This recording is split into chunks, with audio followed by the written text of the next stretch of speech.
সরকারের পক্ষ থেকে জুলাই সনদের একটা খসড়া সবগুলো রাজনৈতিক দলকে দেওয়ার কথা বলা হয়েছে। আর ঘোষণাপত্রের বিষয়টা আগেই আলোচনা হয়েছে, সেটাও একটা প্রক্রিয়াধীন আছে।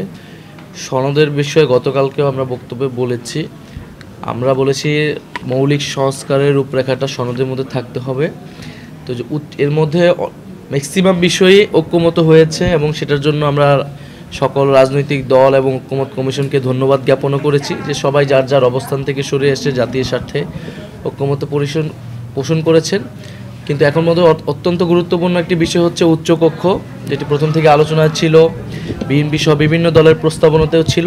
কিন্তু আমরা বলেছিলাম যে উচ্চকক্ষটা ভোটের অনুপাতে হতে হবে, পিআর অনুসারে হতে হবে, এটা আসনের অনুসারে হওয়া যাবে না।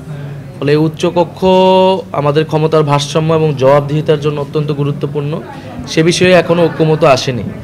তো সেই বিষয়ে ঐক্যমত না আসলে এই জুলাই সনদ স্বাক্ষরিত হবে কি না সেটা নিয়ে আমাদের সন্দেহ আছে। আমাদের জায়গা থেকে আমরা বলেছি যে এই বিষয়ে ঐক্যমত আসার পরে আমরা জুলাই সনদের বিষয়টা বিবেচনা করব। তবে আমরা চাই যে 5ই আগস্টের মধ্যেই জুলাই সনদটা তৈরি হয়ে যাক এবং এটা সর্বদলীয় ঐক্যমতের মাধ্যমে এটা ঘোষিত হোক। দ্বিতীয়ত নেত্রকোনায় যেটা বলেছেন যে সেখানে প্রতিবাদ জানানো যে কারো অধিকার রয়েছে, আবার আমাদেরও অধিকার রয়েছে যে কোনো বিষয়ে যে কারো বিষয়ে যৌক্তিকভাবে কথা বলা। তো আমরা সে জায়গায় আমাদের দলের একজন নেতা তার মন্তব্যটা ব্যক্ত করেছেন, তাদের যদি সে বিষয়ে বক্তব্য থাকে, প্রতিবাদ থাকে, তারা তাদেরটা ব্যক্ত করবেন, সেটাতে আমি কোনো সমস্যা দেখতেছি না। আর কি বিষয় ছিল?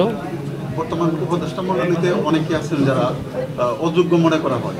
না, নির্বাচনের এটা শুধু উপদেষ্টা মণ্ডলীর বিষয় না, পুলিশ থেকে প্রশাসন থেকে শুরু করে বিভিন্ন জায়গায় আমরা দেখছি তারা নিরপেক্ষ আচরণ করছে না। নির্বাচন কমিশনের বিষয়টা আমরা বারবারই তুলেছি। ফলে জুলাই সনদ হয়ে যাওয়ার পরে তখন তো নির্বাচনী তোড়জোড় সম্পূর্ণরূপে শুরু হবে এবং নির্বাচনের আগে অবশ্যই নির্বাচনের যে লেভেল প্লেইং ফিল্ড সেটা নিশ্চিত করতে হবে, তার মাধ্যমে নির্বাচনের দিকে অগ্রসর হতে হবে। ওয়ালটন এখন দেশের সীমানা পেরিয়ে পৌঁছে গিয়েছে 50টিরও বেশি দেশে। ওয়ালটন, ঘরে ঘরে বিশ্বজুড়ে।